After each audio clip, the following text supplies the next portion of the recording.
U.S. politicians break their silence, the two words that exposed Prince Andrew's biggest problem. Welcome back to Crown Chronicles, the royal storytelling channel where truth, mystery, and scandal collide. If you're fascinated by the hidden world behind palace walls, the secrets no royal press release will ever admit, and the stories that shake the Windsor dynasty to its core, then pause for a moment and hit that subscribe button. Turn on your notifications so you never miss any of our explosive deep dives. Because today's revelation is one that even Buckingham Palace cannot spin. Tonight, we unravel the shocking response from powerful figures in the United States, politicians who have been closely following the saga of Prince Andrew and his entanglement with the Jeffrey Epstein investigation. And when asked about the Duke of York's persistent refusal to cooperate with U.S. authorities, their reaction wasn't long, complicated, or diplomatic. It was just two words that now echo louder than any royal speech, any legal statement, or any palace defense, two words that, according to many, perfectly sum up how the world now sees Prince Andrew. Before we reveal those two damning words, let's step back into the timeline of this ever-unfolding scandal, a story that continues to stain the monarchy. Even years after Epstein's death, we all remember the moment the world realized just how deeply Prince Andrew had been connected to Jeffrey Epstein. He wasn't just a distant acquaintance. They weren't just two men who met a handful of times. No, there were dinners, parties, trips, private meetings, and photographs that became global headlines. And then came the infamous BBC Newsnight interview, an interview so catastrophic that media experts still teach it in journalism classes today. Prince Andrew insisted he couldn't sweat, he insisted he didn't remember Virginia Giuffre at all, he insisted that staying at Epstein's home in New York, after Epstein was a convicted sex offender, was the honorable thing to do. It was a car crash in slow motion. And from that moment on, the pressure on Andrew intensified. Lawyers for Epstein survivors demanded answers, U.S. prosecutors requested interviews. The Department of Justice publicly called him out, but Andrew remained silent, hiding behind what palace insiders now call strategic invisibility. Years passed, the requests for cooperation continued, Andrew stayed quiet, and the silence grew louder, which brings us to today, when U.S. politicians, including senior congressional figures, were asked to comment on Andrew's ongoing refusal to engage with the investigation. Their response was swift, blunt, and absolutely devastating. A journalist asked, "What do you think of Prince Andrew's failure to answer questions in the Epstein probe?" A senator paused, looked into the camera, and delivered the now viral, two-word verdict. Speaks volumes. 2 words. But an entire judgment, 2 words. That cut deeper than any accusation, 2 words. That suggests that Andrew's silence isn't just silence, it's seen as an answer, because when someone in a position of power refuses to cooperate with an investigation involving trafficking, abuse, and corruption, their refusal doesn't appear cautious, it appears telling, it speaks volumes.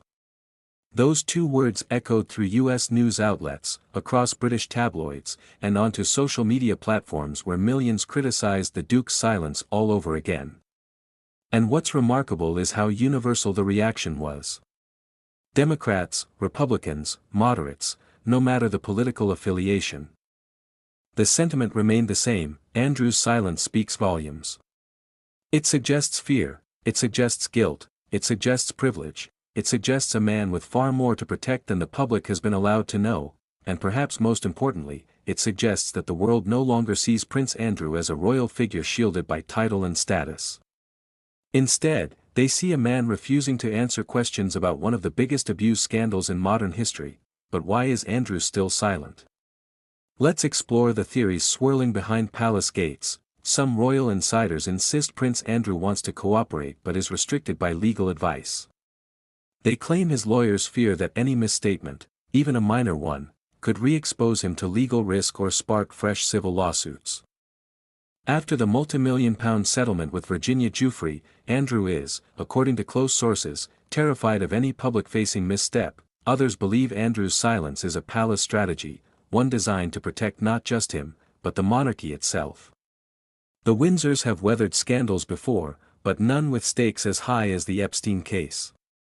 To allow a senior royal to be cross-examined by U.S. prosecutors could open a Pandora's box of unseen connections, uncomfortable truths, and names the palace desperately wants kept out of public discourse. And then there's the darker theory, the one whispered quietly by those who've watched this case unfold from the inside. Andrew knows far more than he could safely admit. What he saw, who he met, what he witnessed in Epstein's world, the fear isn't just legal, it's political, reputational, and institutional. And so, the Duke remains silent, yet in the world of politics and justice, silence isn't neutral. It's a statement. And that's why those two words from U.S. politicians hit harder than any headline in recent years, speaks volumes. This moment is especially significant because American institutions do not fear royalty. They don't bow to protocol or palace pressure. They answer to the public, to the law, and to a system that demands accountability. For U.S. leaders to publicly dismiss a British prince with two damning words is a sign of how severely Andrew's credibility has eroded. But here's the twist: while U.S. politicians say Andrew's silence speaks volumes, the British monarchy says nothing, not a word, not a comment, not even an attempt at explanation. The palace understands that any acknowledgement could reignite the controversy and pull the crown back into the Epstein vortex. So they remain quiet, hoping the storm weakens with time. But will it? Not likely, because more Epstein files are being unsealed, more witnesses are speaking out, more politicians are demanding accountability, and the world is asking harder questions with every passing month.